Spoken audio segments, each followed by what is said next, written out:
Three, two, one. Here we go!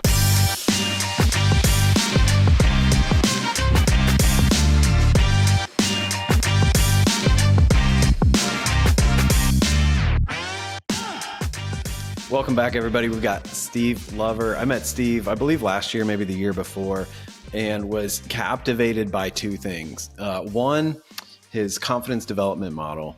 Very unique, made a lot of sense, and I've never seen anything like it. So wanted to share that with all of you. And the second thing is, and the number has grown, he just had his 44th grandchild, which in my book makes him a legend and also an expert. So Steve, thanks for hanging out with us, joining us on the show.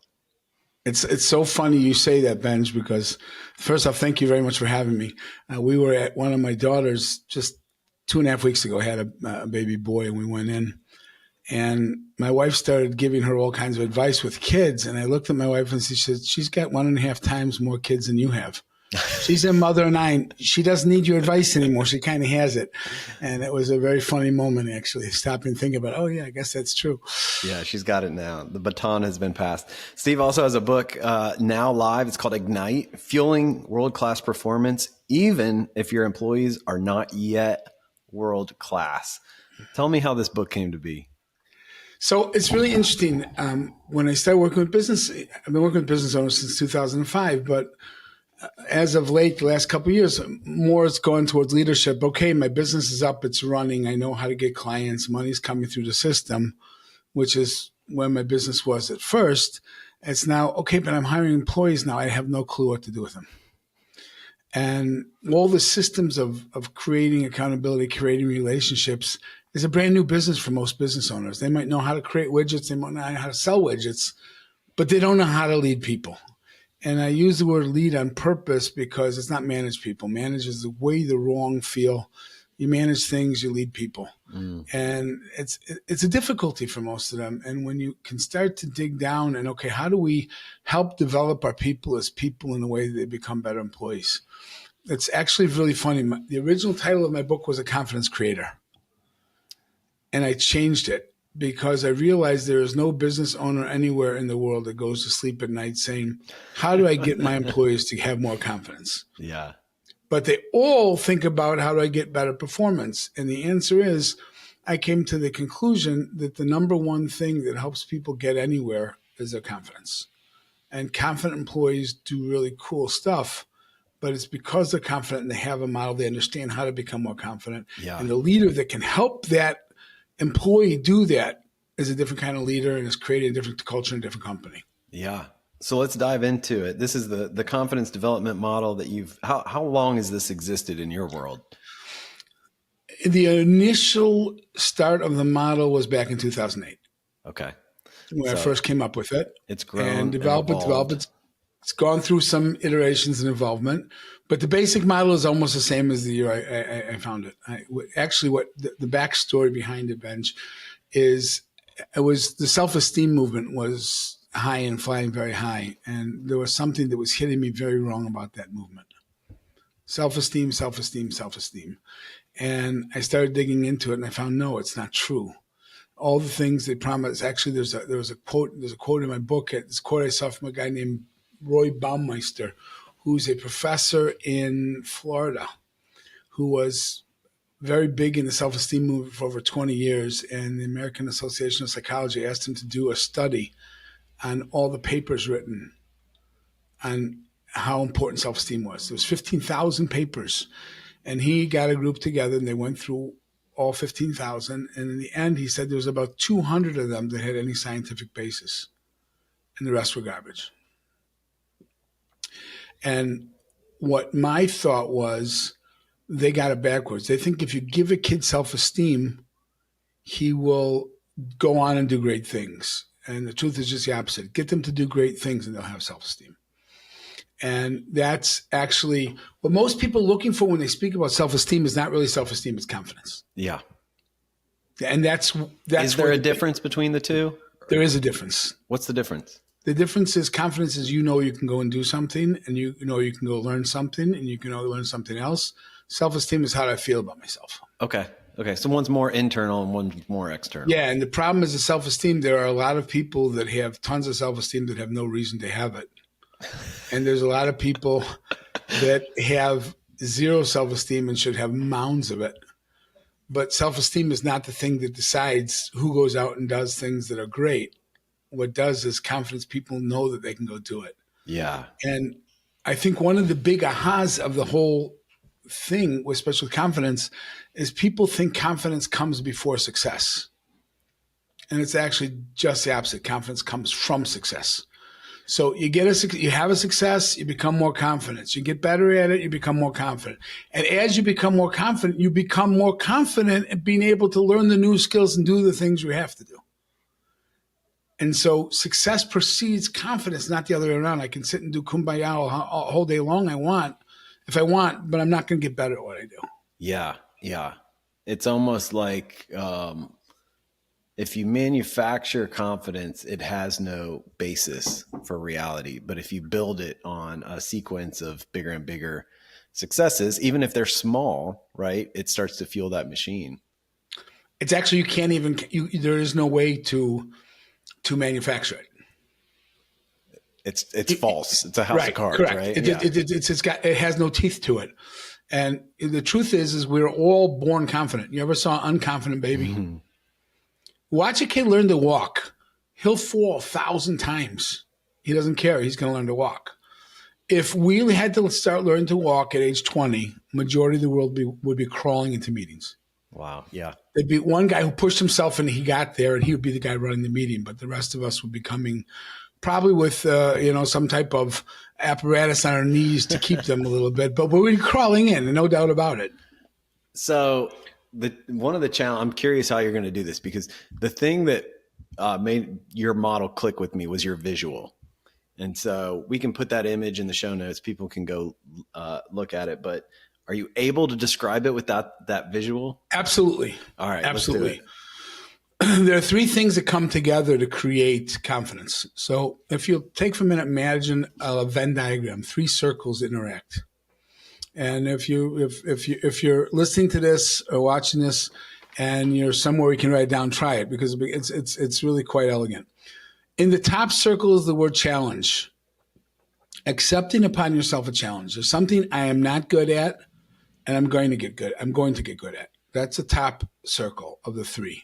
And there's one in the bottom right and bottom left. The one in the bottom right is, this might have even changed a little bit, Ben, since the last time you saw it, is deliberate action, meaning you're taking effort towards making that happen, but in a way that makes sense. And then finally, the bottom left is getting results. So when you take up a new challenge and that challenge is uncomfortable because you're not good at it yet, and the problem as adults, because of a whole host of things that I delineate in the book, especially school. School is made to really turn you into a human robot. Yeah. Schools are not made to fulfill people.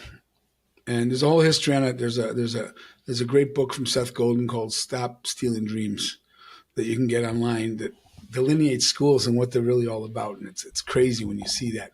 And I have a whole chapter on that also. But what happens is when you step out of your comfort zone to do something new and you take it on and you go ahead and you do it and you get the results, the thing that comes out of that is confidence.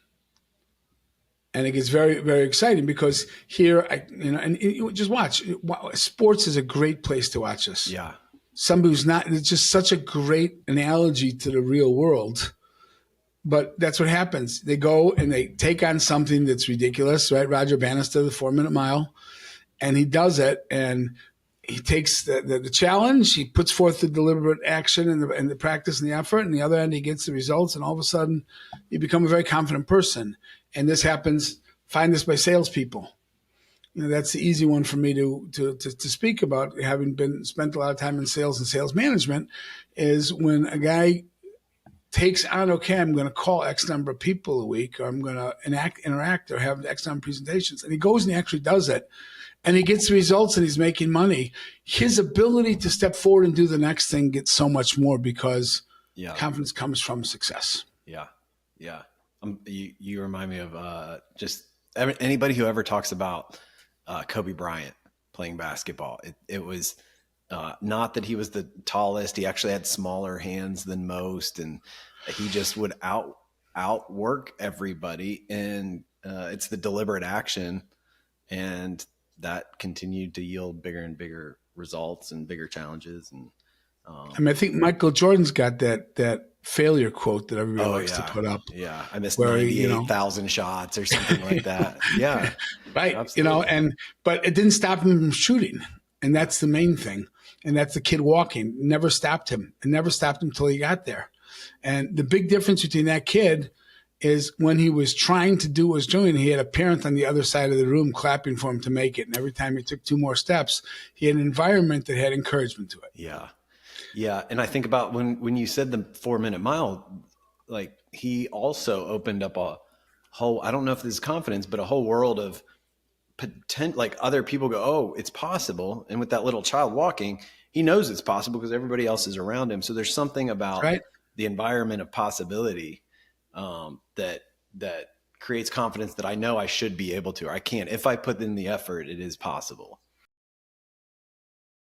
Hey, listener, we don't spend much time talking about ourselves on this podcast because we want to really be bringing you new ideas from outside sources for inspiration, for your own leadership, for your own organization.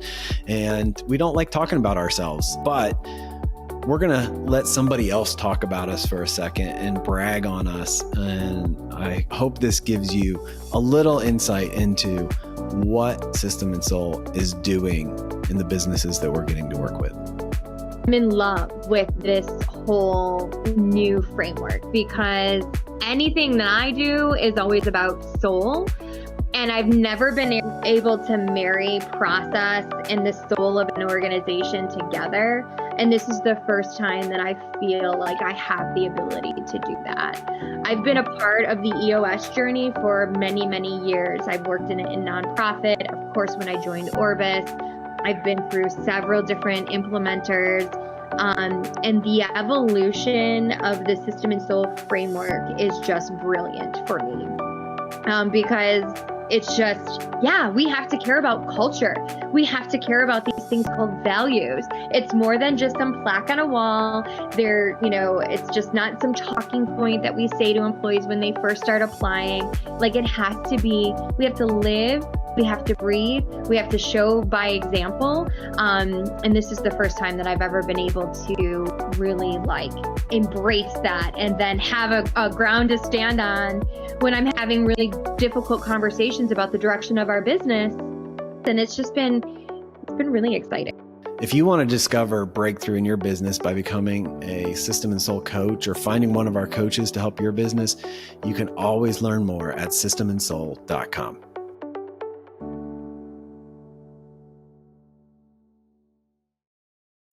So actually that idea is I should be able to is a real killer for most adults. Oh, talk about that.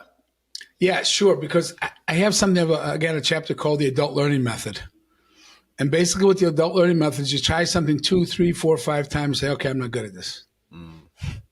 I should be able to do this and I can't. Yeah. And the answer is no, you shouldn't be able to do it.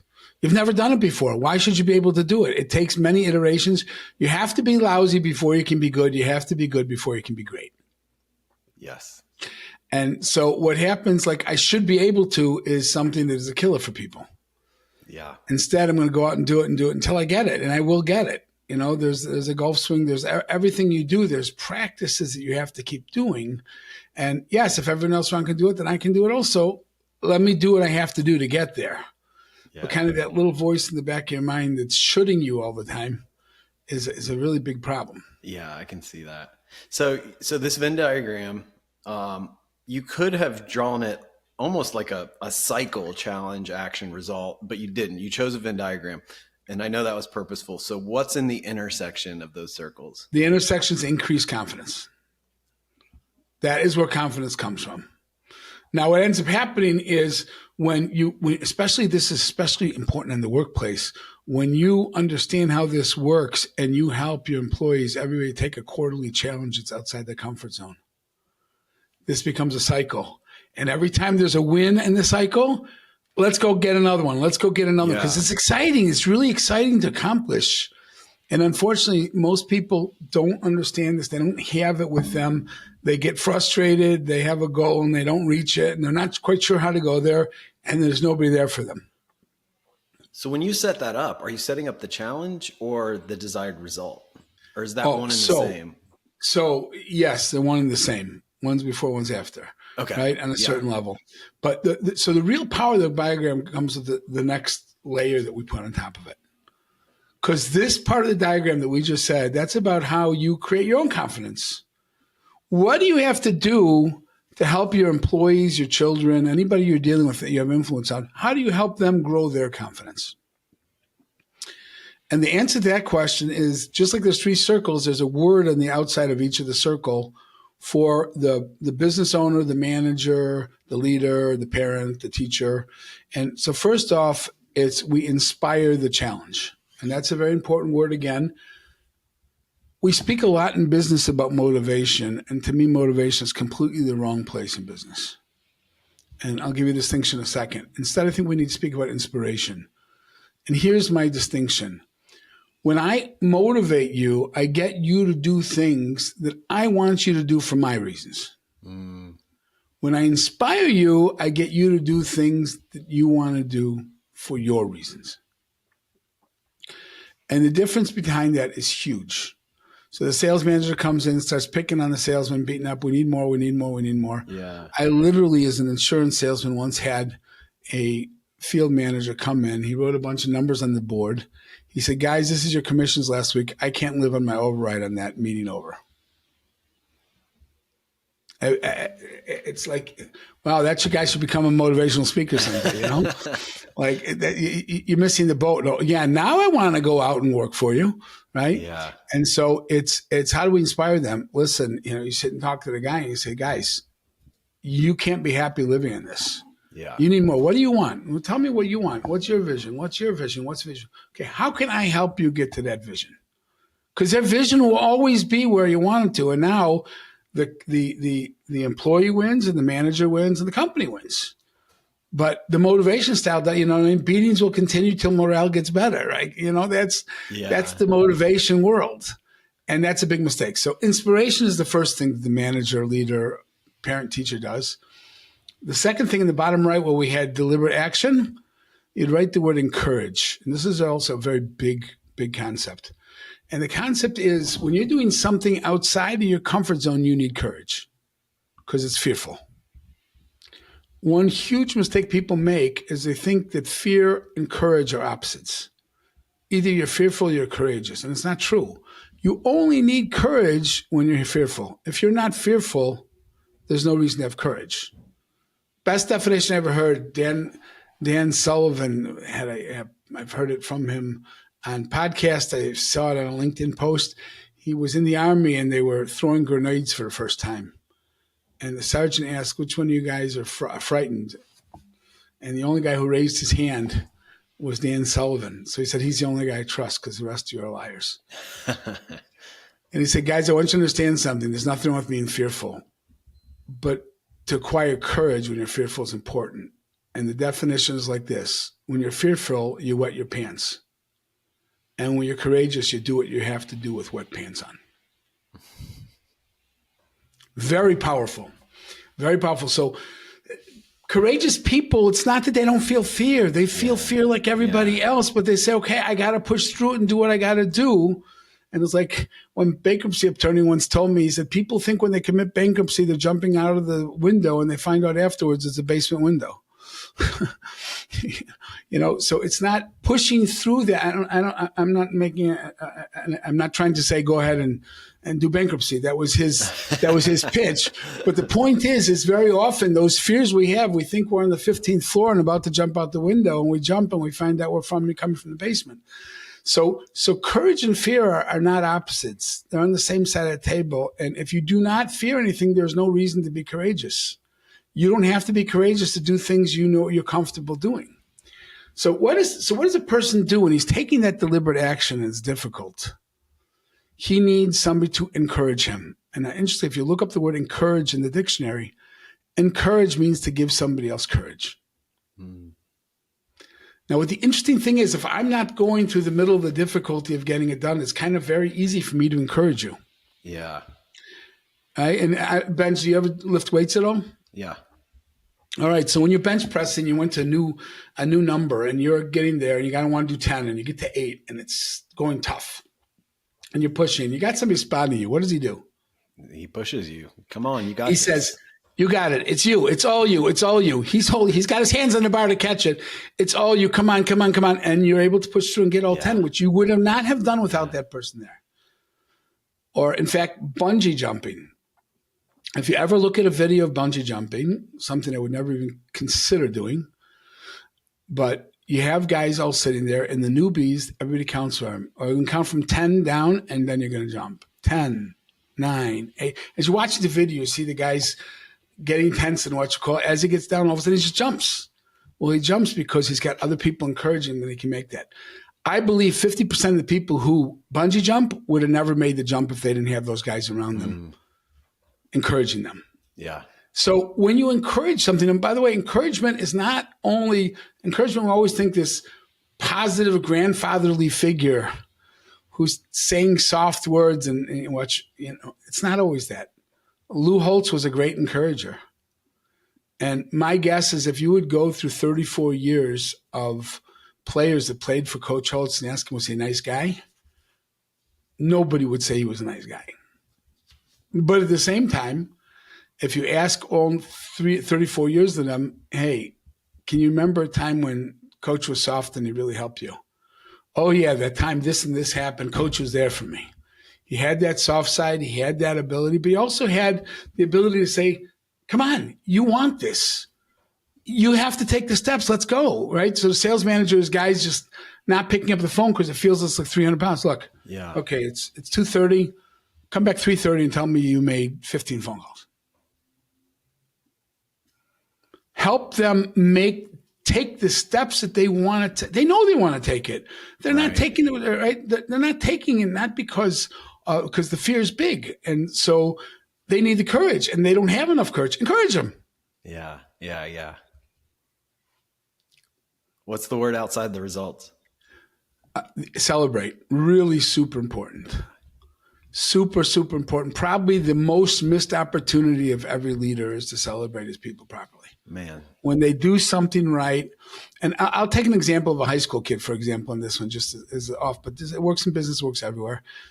You have a kid who's always struggled in math, and he just comes home with a 99 on his math test. He's a 15-year-old kid. Dad looks and says, Johnny, good job. That's almost a compliment. Yeah. But if Dad says, hey, Johnny, I know you struggled in math for years. It's the first time you ever got a 99. But I also noticed the last 2 weeks, you've worked really hard and you spend a lot of time working to get the math right. And you got it right. I'm really proud of you and I'm really proud to be your father. Maybe we should go out for ice cream together. That's a celebration. And by the way, it doesn't have to be something big. Yeah. It could be something big, and sometimes there are reasons to have big things. But here's the question. When that father has that celebration with Johnny, what are the chances Johnny's going to look and say, not only does he have math confidence, but I have confidence that I can go conquer other subjects or other things that I want to do that I can't do? Yeah. And that's where your cycle that you mentioned before comes in. Hey everybody, I've been talking a lot about this book, Renegades, as a book for founders. And it is for founders, but little secret, I also had in mind the people that work with or survive working with a renegade.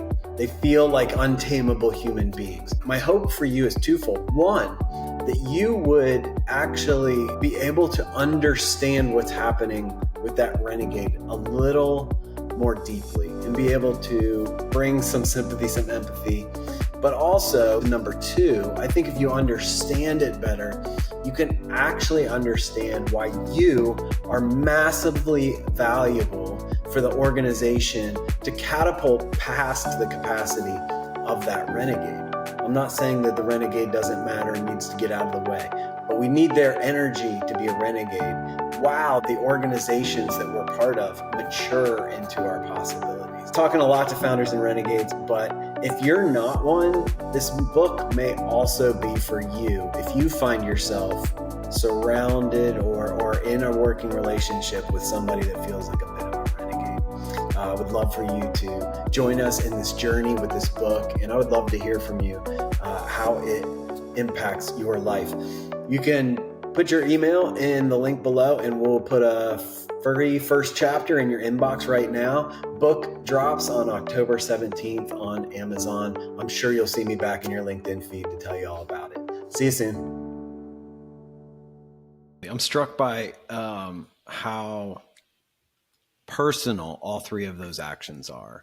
It is tactical, like you're giving tactical tips, but you can't do it outside of a personal relationship with that other person. 100,000%. I'll even take it a step further than that. And that is, the other person has to know you got their back. When you are working with somebody, when you're a teacher or you're a parent or you're a business owner or a manager, and that person knows you're there rooting for them, they do amazing things. Yeah.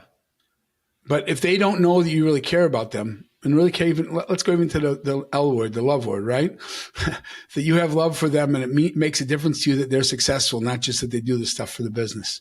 Yeah. I used to teach public speaking to seventh graders. My kids' school had come to me and asked me if I'd be willing to do that now. Seventh grade is a very awkward time of life. And the kids used to get up and give a speech, and I would evaluate it. And in an evaluation is always, well, these are the things you did really well, but you know what else comes in the evaluation? Next time, try this, could have done this better, couldn't have done that better. Yep. Very hard to get that in front of a whole group of people, and very hard to hear that. Kids always did great by me. I actually once had a kid that I saw here in the building. He said, "We loved your class." I said, "No one ever told me that before." He said, "Don't get me wrong. We were petrified of you, but we loved your class." And I think that the underlying piece of it, seventh grade, if you don't run a tight ship, you're not going to have much of a class. Kids are getting up, speaking, sitting down, other ones coming up. But I think the bottom line is every kid knew that I really wanted them to become a better speaker. Yeah. I want them to be able to do that. I have a deep passion for that. I actually have, right now I do a school for student rabbis who are going to be going into the communities. I do an 8-week course for public speaking for them. Same thing. But I think that anybody who's ever walked through any of my classes would, on speaking especially, would come and say, listen, that guy really wanted us to get somewhere. He wanted us to move, and he was willing to be honest and open and give us the kudos when we deserve it and call us on it. Yeah. And I think that's more or less what Lou Holtz was. Yeah. Not even critical, but feedback, real feedback, positive or negative, is in such, I think people are desperate for it, and we're scared of it, right? Because we don't know what's coming, but we're desperate for it because there's not a whole lot of places in our environment, in our culture, where we can get that. It's either a lot of false kudos or, harsh critics, but to get somebody that feels like they have your back, their best interest, and are willing to give you both sides of it is so rare. So yes, that is a huge gift. That's actually another distinction I deal with, the difference between pleasing and serving. There's a lot of people in the business world that like to be pleasing. They like people to love them. They want to, and they don't step out to say the uncomfortable. Yeah. Whereas when you're serving, you're willing to tell the people the best thing for them, whether that's comfortable or not. And I actually have a really good way of doing this. I found something interesting in my coaching practice is I would speak to a business owner and I would see something glaring in our first meeting, and I'd love to tell him about it, but I was a little bit timid. Let's wait and see if he becomes a client. I don't want to go there. And at some point I said, that's pleasing. You got to start being serving. And so now, no matter what it is, I will say it. And I've developed a really nice way of doing it. And basically, I ask the following question. I have something uncomfortable for me to share with you, and it's going to be uncomfortable for you to hear. Is now a good time? Very powerful. Yeah. And they hear it and they say, yeah, sure. Yeah. And then you ask the question.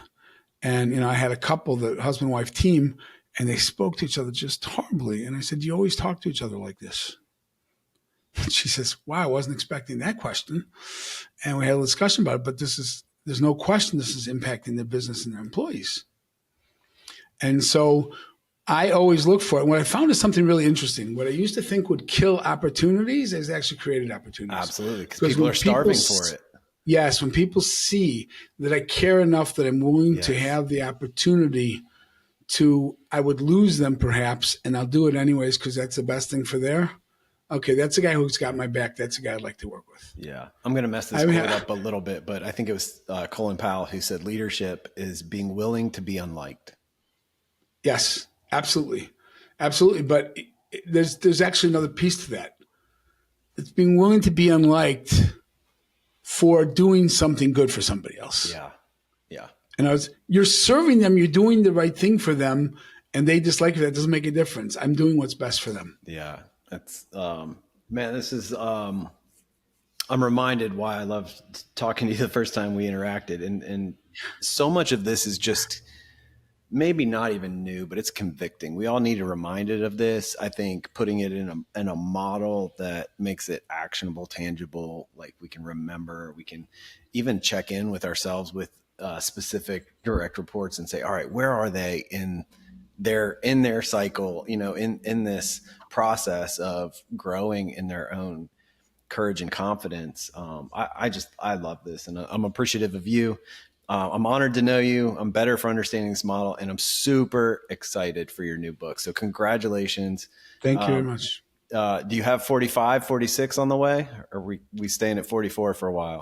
Not that I know of right now. All right. But I don't find out automatically right away. You're on delayed loop. I got it.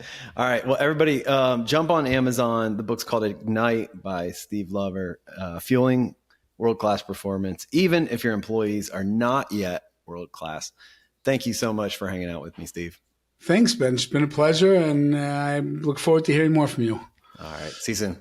System of Soul, if you enjoyed the episode, well, first of all, make sure if you weren't in a place that you could write it down, go to the show notes and grab the Venn diagram. It makes a ton of sense. It's really helpful reminder. Print it out, put it on your desk, and start to get that into your kind of main toolkit as a leader. And I believe it'll make all the difference in the world. Share this with somebody that you know would find it useful, and we'll see you next time.